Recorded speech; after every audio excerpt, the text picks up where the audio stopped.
सन्माननीय राजसाहेब ठाकरे यांचा, महाराष्ट्र नवनिर्माण सेनेचा,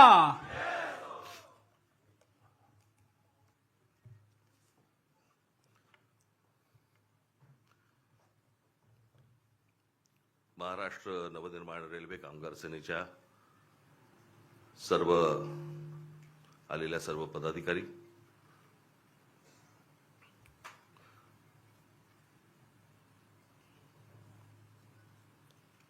खरं तर तुमचं आमचं नातं हे वेगळ्या प्रकारचं नातं आहे.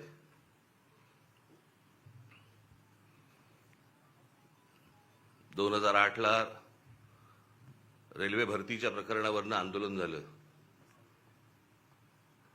आणि त्या आंदोलनामधनं मग पक्ष पुढे वाढत गेला, मोठा होत गेला आणि पक्षाला निवडणुकीचं चिन्हही रेल्वे इंजिनच मिळालं. आज तुम्ही सगळेजण इथे आलेला आहात. मला काय तुमच्या आपल्या रेल्वेमधलं फक्त प्रवास करणं एवढंच माहिती आहे. बाकी टेक्निकल मला काही फारसं माहिती नाही. ते तुम्हालाच माहिती आणि यांना माहिती. परंतु ते जे आंदोलन झालं होतं ते आंदोलन कधी विसरू नका. आपल्या रेल्वेमध्ये, आपल्या महाराष्ट्रातल्या रेल्वेमध्ये मराठी टक्का हा आपला वाढला पाहिजे, मोठा झाला पाहिजे आणि तोच असला पाहिजे, याच्यासाठीचं ते आंदोलन होतं. त्याच्यामुळे तुम्ही रेल्वेमध्ये काम करत असताना कुठेही असा बेसावध राहू नका.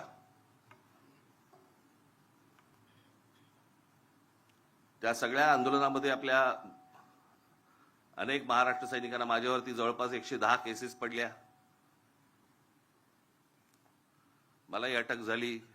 आपल्या अनेक महाराष्ट्र सैनिकांना अटक झाली, जेलमध्ये होते. हा जरा लाईट कमी कर रे आणि इकडचा वाढव जरा, ऑडिटोरियम मधला. नाटक आहे का? हा वाढव जरा, इथला वाढव जरा. हा आणि हा कमी कर माझ्या डोळ्यासमोरचा. हा, त्याच्यामुळे तुम्ही कुठे बेसावध राहू नका. त्यावेळेला आठवते तुम्हाला, साधा प्रश्न होता तो की महाराष्ट्रामध्ये जर समजा रेल्वे भरती आहे तर त्या रेल्वे भरतीच्या जाहिराती या उत्तर प्रदेश, बिहारच्या वर्तमानपत्रात काय येतात, माझ्या महाराष्ट्राच्या वर्तमानपत्रांमध्ये काय येत नाहीत. आणि तिथून हे सगळं सुरू झालं. आणि मग तुम्हाला आठवत असेल ते हजारो लोक त्यावेळेला तिकडे रेल्वे परीक्षा, त्याच वेळेला कळलं हे आलेत कशासाठी, ही कोण माणसं आहेत, कशासाठी आली आहेत. सगळे रेल्वेचे प्लॅटफॉर्म सगळे भरलेत, झोपलेत सगळेजण, कशासाठी बसलेत, कोण आहेत हे. आणि मग आपले काही महाराष्ट्र सैनिक त्यांना विचारपूस करायला गेले. विचारपूस करायला गेल्यावरती त्यातल्या काही जणांनी आपल्या लोकांना आई बहिणीवरनं शिव्या दिल्या. त्या शिव्यांमधनं हे सगळं सुरू झालं.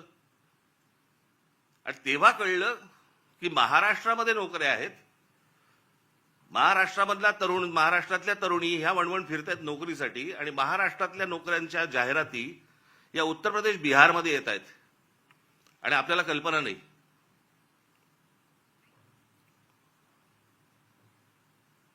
कारण त्यावेळेला सगळे रेल्वे मंत्री वगैरे सगळे जण ते तिकडचेच होते, लालू प्रसाद यादव वगैरे. आणि मग ज्या वेळेला ममता बॅनर्जी ज्या वेळेला रेल्वे मंत्री झाल्या त्यावेळेला त्यांना आपला विषय नीट समजला. आणि मग त्या वेळेला आपल्या पत्रावरती त्याच्यानंतर निर्णय झाला की प्रत्येक राज्यामधल्या आपल्या तुमच्या परीक्षा, रेल्वेच्या परीक्षा या स्थानिक भाषेमध्येच असतील. प्रश्न पत्रिका आणि त्याची उत्तरं पण तुम्हाला स्थानिक भाषेमध्ये, तुमच्या मातृभाषेमध्ये तुम्ही त्याची उत्तर देऊ शकता. असे तेव्हा सगळं सुरू झालं. त्याच्यानंतर वटणीवरती आले आणि मग आपल्या हजारो मराठी पोरांना रेल्वेमध्ये नोकऱ्या लागल्या.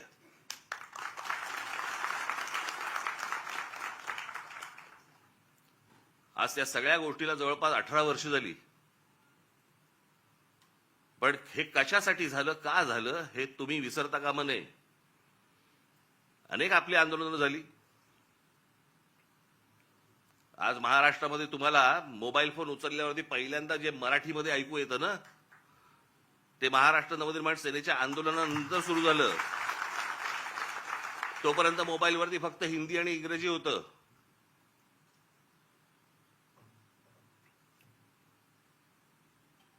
भाषा कुठची वाईट नसते, पण हे आमच्यावरतीच लादायचे सगळे प्रयत्न सुरू होतात महाराष्ट्रावरती. कारण आमची लोक चिडत नाहीत, रागवत नाहीत, बोलत नाहीत, रस्त्यावर उतरत नाहीत, राग व्यक्त करत नाहीत. केला असतं तो मोबाईलवरती करतात.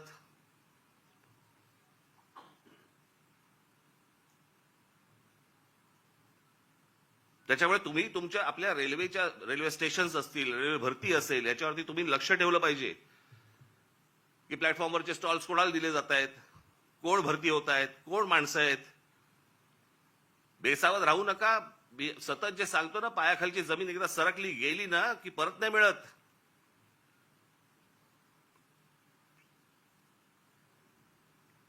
आमच्या सरकारलाच हिंदीचं वावडं आपलं त्यांच्याबद्दल आस्था. कालचं त्या ह्यांचं मुख्यमंत्र्यांचं फडणवीसांचं भाषण विधानसभेमधलं,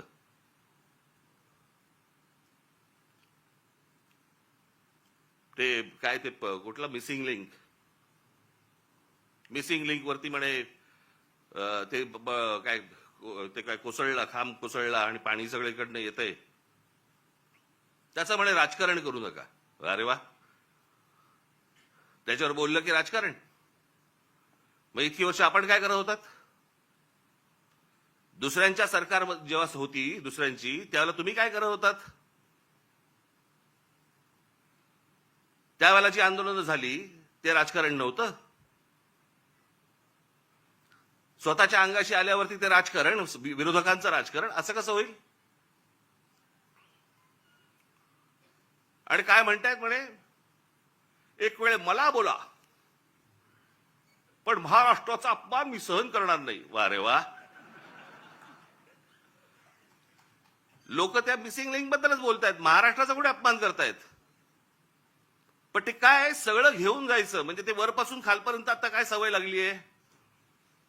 केंद्र सरकारच्या कुठच्या गोष्टींबद्दल बोललं की तुम्ही देशविरोधी. आता केंद्र सरकारची कामं येते, त्याच्यात देशाचा काय संबंध? आता मिसिंग लिंक बद्दल बोललं तर याच्यात महाराष्ट्राचा अपमान कुठे आला? लोकांनी प्रश्नही नाही विचारायचे काय झालंय ते. इतके दिवस जे मोबाईल फोनवरनं विरोधकांना जे करत होते ना, शिव्या घाल, वाटेल ते बोल, हे जे सगळे त्यांच्या ठेवलेल्या टीम्स आहेत ना, हे जे सगळं सुरू होतं ना, ते आता अंगलट आलंय. आता ह्यांच्या दामदुपटीने ह्यांच्या अंगावरती येत आहे आणि त्याच्यामुळे लागले आता त्रास व्हायला लागला त्याचा. आपणच सुरू केल्यात त्या गोष्टी. गेल्या 10-12 वर्षातच या सगळ्या गोष्टी मोठ्या प्रमाणावरती सुरू झाल्या. विरोधकांना वाटेल ते बोलणं,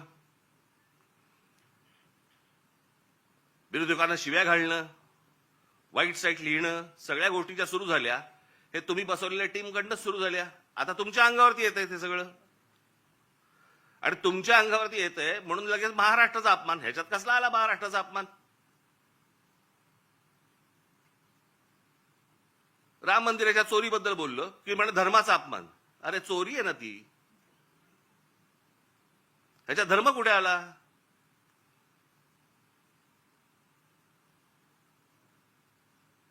बरं, त्या मंदिराबद्दल आम्हालाही आस्था आहे, प्रत्येक हिंदूला आस्था असेल. तिथे ज्या वेळेला 1400 कोटी रुपये ज्यावेळेला चोरले जातात, काहीही म्हणजे किती पडदा किती असावा यांच्या समोर. म्हणे वक्फ बोर्डामध्ये ज्या वेळेला म्हणे तिकडे चोऱ्या झाल्या त्याच्याबद्दल तुम्ही नाही बोलणार. आम्हाला काय देणं घेणं?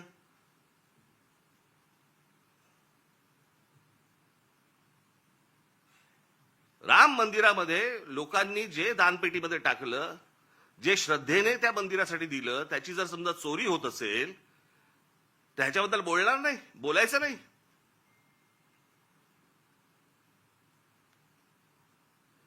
काल ते कोणतरी होसबळे का कोणतरी आहेत ते म्हणे धर्मविरोधी जे लोक आहेत ते म्हणे पसरवतात. आम्ही धर्मविरोधी? हा देश काय धर्मविरोधी आहे? तुमच्याकडे राम मंदिरामध्ये लोकांनी श्रद्धेने दिलेल्या गोष्टींची चोरी होते आणि हे सांगणारं कोण होतं? हे बोलणारं कोण होतं? भारतीय जनता पक्षाचा खासदारच पहिलं बोलला की राम मंदिरात चोरी झाली म्हणून. आम्ही बोललो? हा देश बोलला? इतर राजकीय पक्षाचे कोणी लोक होते ट्रस्टी म्हणून, तिथे ट्रस्टी कोण आहेत? 15 ट्रस्टी आहेत तिकडे. 15 ट्रस्टीपैकी त्यातले जवळपास 12 हे केंद्र सरकार नेमतं आणि त्या 12 पैकी केंद्र सरकारने जी नेमलेली माणसं आहेत ती RSSशी संबंधित आहेत, विश्व हिंदू परिषदेशी संबंधित आहेत, भाजपशीच संबंधित आहेत, बाकी कोणीच नाहीये. केंद्र सरकार आणि राज्य सरकार नेमलेले IAS अधिकारी आहेत. तिथे जर 1400 कोटी, आत्ता 1400 कोटीचा आकडा आलाय. मुळात कितीची चोरी झाली माहिती नाही आपल्याला.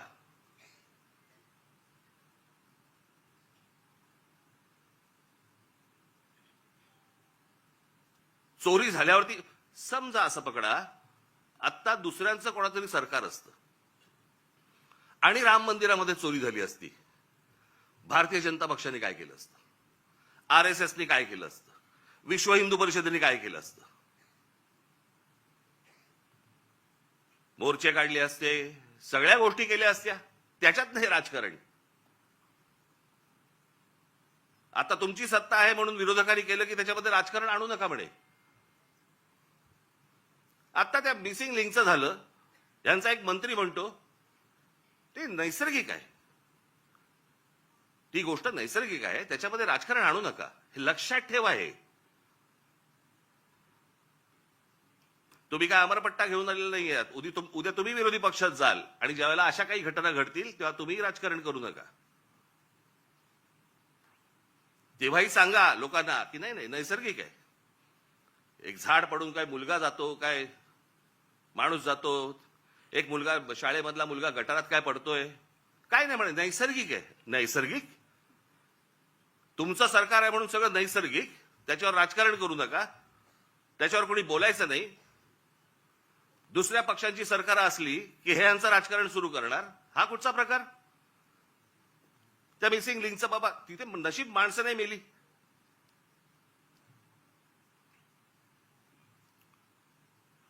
गंमत बघा, त्या मागे 2005 मुंबईमध्ये आला होता ना फ्लड, ते सगळं पाणी वगैरे तुंबलं होतं. 1000 मिलीमीटर पाऊस पडला होता. 1000 मिलीमीटर. काही 2-3 तासाच्या अंतरात त्याला मुंबईची ही हालत झाली होती. 1000 मिलीमीटर. आणि आता 300-350 मिलीमीटर पाऊस पडलाय. मुंबई तशीच तुंबलेलीच आहे.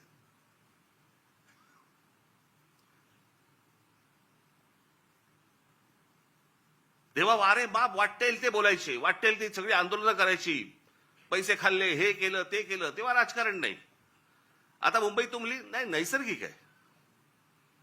ती कोणती बाई ती गाणी म्हणायची, काय ते गाणं होतं ते, तुला मुंबईवर भरोसा नाही काय, कुठे गेली ती आता? तिचा आला व्हिडिओ.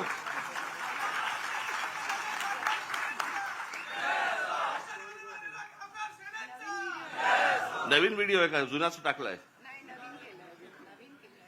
नवीन केला असेल तर चांगलं आहे, कोणाला पाहिलेली नाही ती. पण जेव्हा तेव्हा गात होती तेव्हा सुख घेतलं.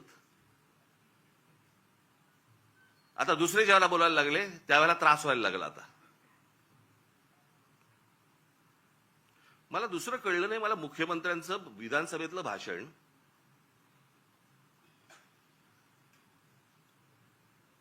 की या मिसिंग लिंक प्रकरण हे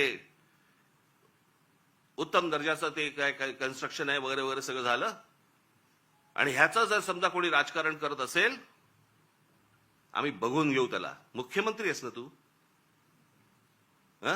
बघून घेऊ. बरं झालं ते झालं. पुढे वाक्य संपल्या संपल्या हिंदीतून सुरू झाले. मिसिंग लिंक के बारे में अगर कोई राजनीति करे, कोणासाठी हिंदी बोलणार? समोरचे आमदार मराठी, महाराष्ट्राची विधानसभा, महाराष्ट्राच्या विधानसभेमध्ये आमचा मुख्यमंत्री, महाराष्ट्राचा मुख्यमंत्री हिंदीत बोलतो. कशासाठी? कोणाला सांगायचं होतं? कदाचित आपल्याच पक्षातल्या वरच्या लोकांना सांगायचं असेल, बघून घेईन.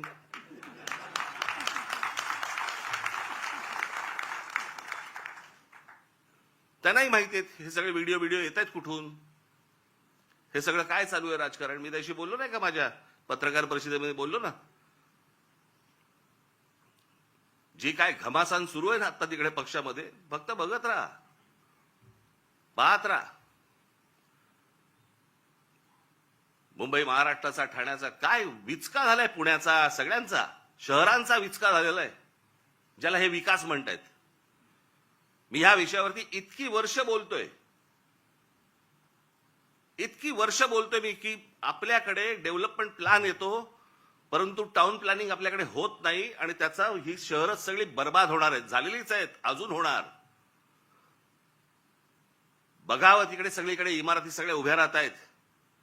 माझी तर विनंती आहे मुख्यमंत्र्यांना, सगळी कन्स्ट्रक्शन एकदा बंद करून टाका. नुसते रस्ते आणि फ्लायओव्हर आणि ब्रिजेस म्हणजे विकास नव्हे. हे जेव्हा लोक परदेशात जातात त्यावेळेला करतात काय मला कळलंच नाही मला अजूनपर्यंत. या परदेशातली सगळी शहरं बघा. मी 2014 साली याच्यावरती एक डॉक्युमेंटरी केली होती. मी 16 मिनिटाची डॉक्युमेंटरी आहे, आज युट्यूबवरती आहे, जाऊन बघा. की शहराला आकार उकार कसा द्यायचा असतो. आता हा मिसिंग लिंक 1 मेला त्याचं उद्घाटन झालं, 1 मेला. आणि आता हा 6-7 तारखेला काहीतरी तो त्याचा काय पिलर पडला आणि पाणी वाहतंय आणि सगळं होतंय. जुलैमध्ये, मे, जून, जुलै अजून पूर्ण पण नाही झाला. 60-65 दिवसामध्ये तुमचा नवीन बांधलेला टनेल गळायला लागतो, पिलर पडतात. आणि काहीतरी त्यांनी सांगितलं, काहीतरी मी कुठे काय आणले करते ते तुला दिलं होतं मी लिहायला. कॅनडामधनं आम्ही त्याचा रिसर्च केलाय आणि मग त्यांनी त्यांचं डिझाईन केलंय. मग इंडोनेशियामधनं आम्ही पाईप हे आणलेत, मग जर्मनीमधनं हे केलंय, अजून काहीतरी केलंय. आणि मग भारतीय कॉन्ट्रॅक्टरने तो टनेल बनवलाय. त्यांनाच द्यायचं होतं ना. ते आमचे नितीन सरदेसाई फार छान बोलले त्याच्यावरती. आता आम्ही बोलत असताना ते म्हणाले, मला हे सगळं बघून राज कपूरचं गाणं ऐकू येतं म्हणे, आठवतं. मेरा जूता है जपानी, पतलून है काय इंग्लिस्तानी, सर पे लाल टोपी रूसी म्हणजे रशियन, फिर भी दिल है हिंदुस्तानी. कॉन्ट्रॅक्टर आमचा तो बर्बाद करणार, तुम्ही काळजी करू नका.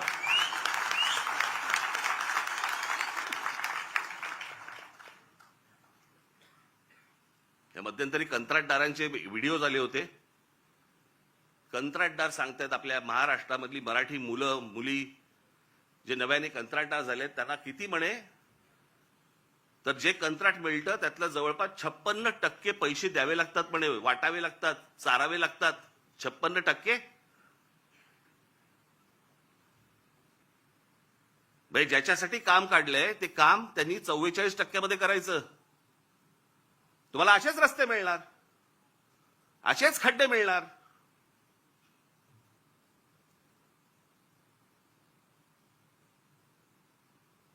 हे आपल्या कंत्राटदाराचं कामच नाही ते. मी त्या मगाशी बोललो ना, मी त्या डॉक्युमेंटरीमध्ये मी म्हटलंय, त्याच्यात दिलंय. छत्रपती शिवाजी टर्मिनस आपलं अगोदरचं व्हीटी स्टेशन 1800 सालात बांधलंय. 1800 सालात. त्याला मुंबईची लोकसंख्या पण तेवढी नव्हती. 1800 सालात बांधलेलं रेल्वे स्टेशन आज लोकांना पुरतंय. इतकी लोकसंख्या वाढल्यानंतर पण ह्याला म्हणतात विजन. याला म्हणतात हे काय होऊ शकतं, हे किती लोकांना पुरू शकतं. आज किती रेल्वे तिकडनं जातात, किती माणसं तिकडे येतात, किती माणसं उतरतात, किती माणसं चढतात, हे 1800 सालात बांधलंय.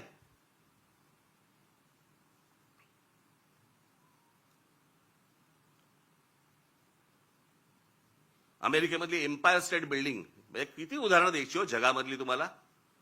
एम्पायर स्टेट बिल्डिंग जाऊन बघा, पाहिली नसेल तर तुमची ह्याच्यावरती जा, इंटरनेटवरती जा आणि बघा. ती एम्पायर स्टेट बिल्डिंग ती पण तेव्हाच 1933 साली बांधली. किती वर्ष लागली असतील? ती साधारणपणे 110 मजली उंच आहे, 110 मजली. म्हणजे आता हा हॉल आहे ना, या हॉलच्या चौपट असेल, चौपट 5 पट असेल उंच, 5 पट 6 पट असेल जास्ती, एवढा त्याचा फ्लोअर आहे. 110 मजली उंच आहे ती. किती वर्ष लागली असतील त्याला ती इमारत बांधायला? त्या इमारतीमध्ये खाली ग्राउंड फ्लोअरला बेसमेंटमध्ये एक बॉम्बस्फोट झालाय. त्या इमारतीवरती एक छोटं विमान, परंतु एक विमान आदळलेलं आहे.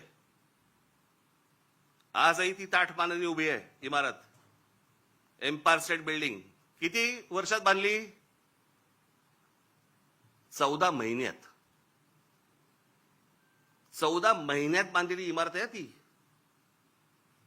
14 महिन्यात 1800 साली बांधलेल्या इमारतीला आजही काही होत नाही. त्यांनी बांधलेले ब्रिजेस बघा, त्यांनी बांधलेले फ्लायओव्हर्स बघा. आज ब्रिटिशांच्या काळामध्ये जे फ्लायओव्हर्स बांधले गेले, जे ब्रिजेस बांधले गेले, आपल्याला इंग्लंडवरनं आजही पत्र येतात बरं का. म्हणजे काय प्रकारची सिस्टीम असेल विचार करा. पत्र काय येतात, आम्ही असा असा इथे हा ब्रिज बांधला होता. अशा अनेक ब्रिज बद्दल आलेत ना त्यांची पत्र महाराष्ट्र सरकारला, असा इतरही सरकारना आलेत. असा ब्रिज बांधला होता, त्याची 100 वर्षाची आमची गॅरंटी संपलेली आहे. आता तो तुम्ही बघा. 1947 साली ब्रिटिश गेले. 1947 साली, त्याच्या अगोदर 150 वर्ष त्यांनी राज्य केलं. त्यावेळेला बांधलेले ब्रिजेस आहेत. काय गरज आहे हो त्यांना सांगायची? पण हे फक्त भारतात नाही होत. त्यांनी जिथे जिथे राज्य केलं तिथे तिथे यांची पत्र जातात की आमची गॅरंटी संपली, आमची 100 वर्षाची गॅरंटी होती. 100 वर्ष. हा टिळक ब्रिज पासून सगळे इथला हे त्यांच्या काळात बांधले गेलेले आहेत, अजूनही आहे. मग आमच्याकडे काय होतं?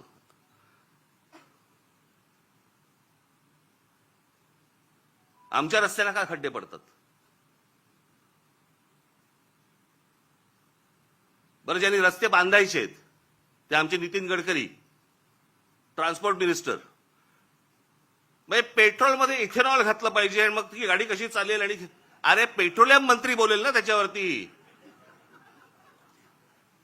पेट्रोलियम मंत्री ब्र काढत नाही त्याच्याबद्दल, इथेनॉल बद्दल आणि पेट्रोल बद्दल. ट्रान्सपोर्ट मिनिस्टर ते ह्याच्यावरती प्रवचन देत आहेत. काय बोलायचं? मग कोणाचं काम कोण करतंय, काय चाललंय देशामध्ये, काही थांगपत्ताच नाही. आणि सगळे निगरगट्ट झालेले आहेत.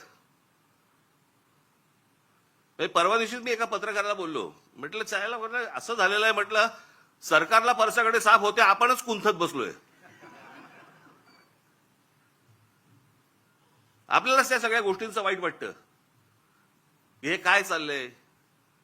झाडाच्या झाडं काढली जात आहेत, जंगलाच्या जंगलं उद्ध्वस्त होत आहेत. लोकांना राग येत नाही, लोक राग व्यक्त करत नाहीत. व्यक्त करायचं साधन मिळालंय मोबाईल फोन, त्याच्यावरती काहीतरी टाकलं, माझा राग व्यक्त झाला. तो राग मतदानामध्ये पण दिसत नाही. नेमकं हवंय काय आपल्याला? आपण नेमकं पुढच्या पिढ्यांसाठी आपण काय घडवून ठेवणार आहोत, काय करून ठेवणार आहोत?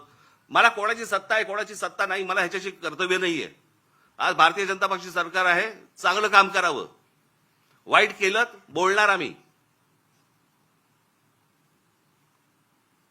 परंतु सगळेजण मस्तीत आहेत.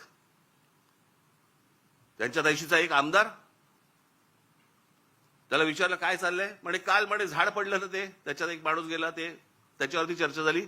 आज तो ते गटारातला जो मुलगा पडला त्याच्यावरती चर्चा झाली आणि हसतायत.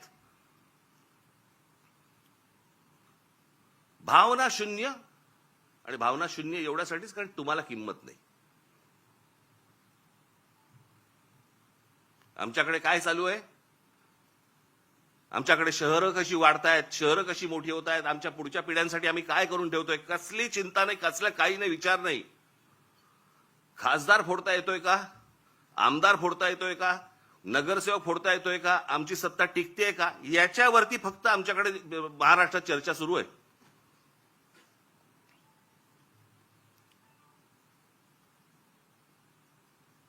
आता काय 3 वर्ष निवडणुका नाहीत, लोक म्हणणार मग आता काय आम्ही चिडून तरी काय, मतदान कुठे? अरे मतदानाची ज्याला वेळ येते ना त्याला अगोदरच साचलेल्या गोष्टींचा विचार करायचा असतो.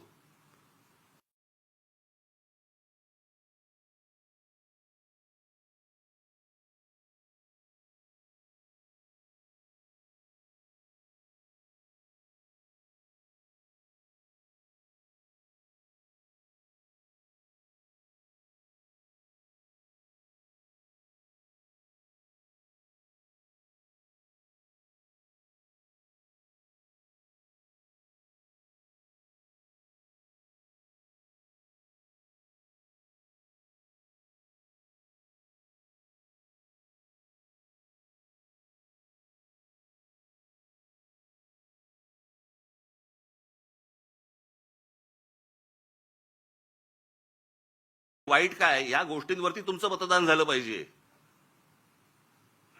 उद्या राज ठाकरे जर समजा चुकत असेल तुम्ही बोललं पाहिजे, इतर पक्ष जर चुकत असतील बोललं पाहिजे. लोकशाही कशाला म्हणतात ना, ती लोकशाही जर जिवंत ठेवायची असेल ना, मी मागे पण एकदा उदाहरण दिलं होतं, आज मुद्दामून परत देतो उदाहरण तुम्हाला. ज्यावेळेला दुसरं महायुद्ध ज्यावेळेला संपलं ना, ते संपल्यानंतर सगळी वाहवा झाली. इंग्लंडची वाहवा झाली, विन्स्टन चर्चिलची वाहवा झाली. विन्स्टन चर्चिलचं ते एक फेमस त्याची ती मुद्रा होती हाताची, वी फॉर विक्टरी. त्याच्यामध्ये फक्त वी फॉर विक्टरी नव्हतं, वी फॉर विन्स्टन पण होतं, विन्स्टन चर्चिल.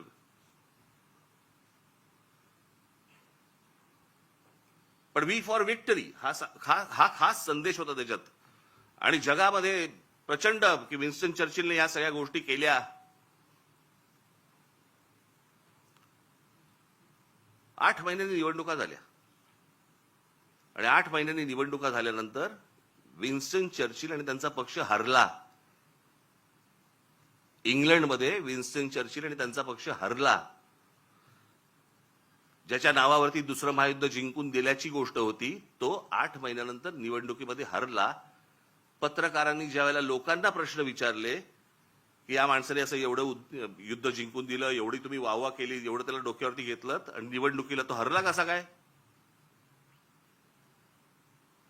सरसकट लोकांनी दिलेलं उत्तर होतं, युद्ध काळामध्ये तो योग्य होता, शांततेच्या काळात नाही.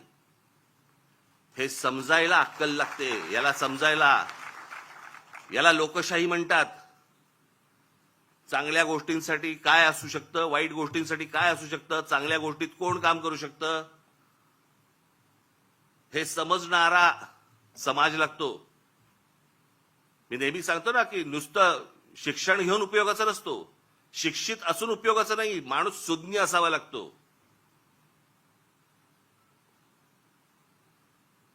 आमच्या बहिणाबाई चौधरी शिकलेल्या नव्हत्या, पण त्या ज्या बोलून गेल्या, आधी हाताला चटके तेव्हा मिळते भाकर, ह्या बोलून गेल्या ना, त्याला सुज्ञ लागतो माणूस, सुज्ञ.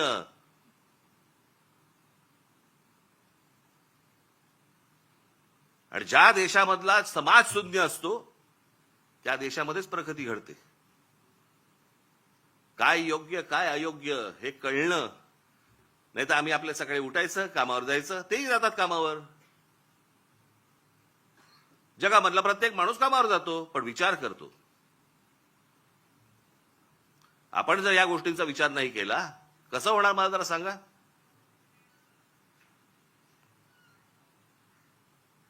आज खरं तर मुख्यमंत्र्यांनी ही गोष्ट सांगायला पाहिजे होती की बाबा मी त्याच्यामध्ये लक्ष घालतो आणि ज्यांनी चुका केल्या असतील त्यांच्यावरती मी इन्क्वायरी लावतो.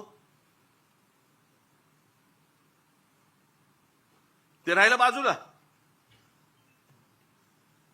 याच्यामध्ये जो राजकारण करेल त्याला मी बघून घेईन. बघून काय घेईन?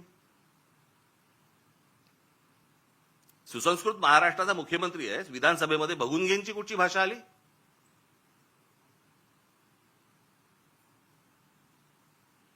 पण हे सगळं सुरू होतं. एक खासदार सांगतो मी बॉम्ब टाकीन, माझ्या नावावरती 5 मर्डर आहेत. हे आपल्या राज्यात होऊ शकतं आणि त्यांना हात लागत नाही कोणाचा, कारण सत्तेत गेलेत. हे बोलायची हिंमत कशी होते? कारण अंकुशच नाही कोणाचा, कोणाचाही अंकुश नाही. कुठे कुठचं काम चाललंय, तिकडे आता कुंभमेळ्याची कामं सुरू आहेत, तिथे पण सगळं गोंधळ आहे.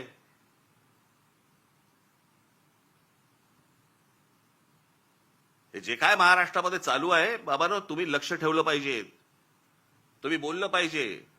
बाकीच्या ठिकाणचं तर सोडून द्या, परंतु रेल्वेमध्ये तुम्ही लक्ष दिलं पाहिजेत, लक्ष ठेवलं पाहिजेत. रोज रेल्वे जाते आणि येते, एवढंच लक्ष ठेवण्यासारखं नाहीये. तिथे कोण घुसतायत इथे लक्ष ठेवणं गरजेचं आहे.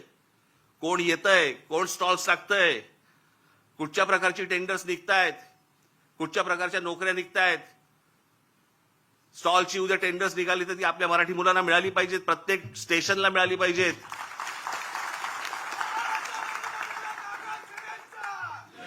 याच्यावर तुमचं बारीक लक्ष पाहिजे. ते जर बारीक लक्ष नसेल तर कसले काय चाटायचे वर्धापन दिन, काय करायचे वर्धापन दिन?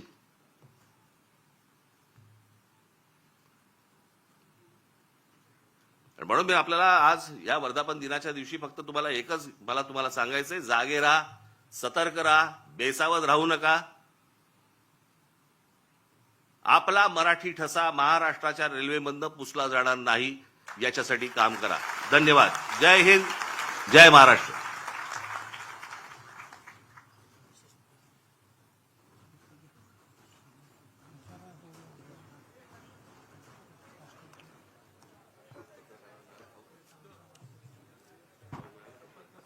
धन्यवाद सर.